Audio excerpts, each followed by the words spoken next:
నమస్తే అందరికీ, welcome to the అన్లేడ్ voice. అవును, ఇవాళ మన కథలో రెండు పాత్రలు, ఒకటి శాలరీ, ఇంకొకటి ఇన్కమ్.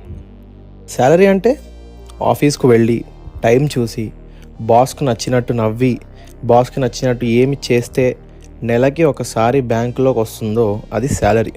కానీ ఇన్కమ్ అది జేబు నుంచి కాదు, మన మెదడు, స్కిల్స్, క్రియేటివిటీ నుంచి వస్తుంది. ఒక్క రోడ్డునే వెళ్ళే శాలరీ. కానీ income freelancing, affiliate marketing, rent, reels, stocks, ఏదైనా ఇలాంటి వాటి నుంచి ఏ దిక్కు చూసినా డబ్బు వస్తుంది. అది ఇన్కమ్.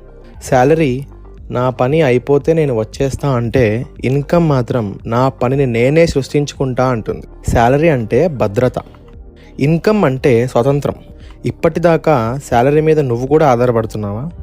ఇంకో అడుగు వెయ్యి, ఇన్కమ్ రూట్ ఎంటర్ అవ్వు. ఈ రోజు నుండి ఆలోచన మార్చుకో. నువ్వు కూడా ఇన్కమ్ హీరో అవ్వాలి. అవ్వాలంటే ఫాలో చేయండి ది అన్లేడ్ వాయిస్.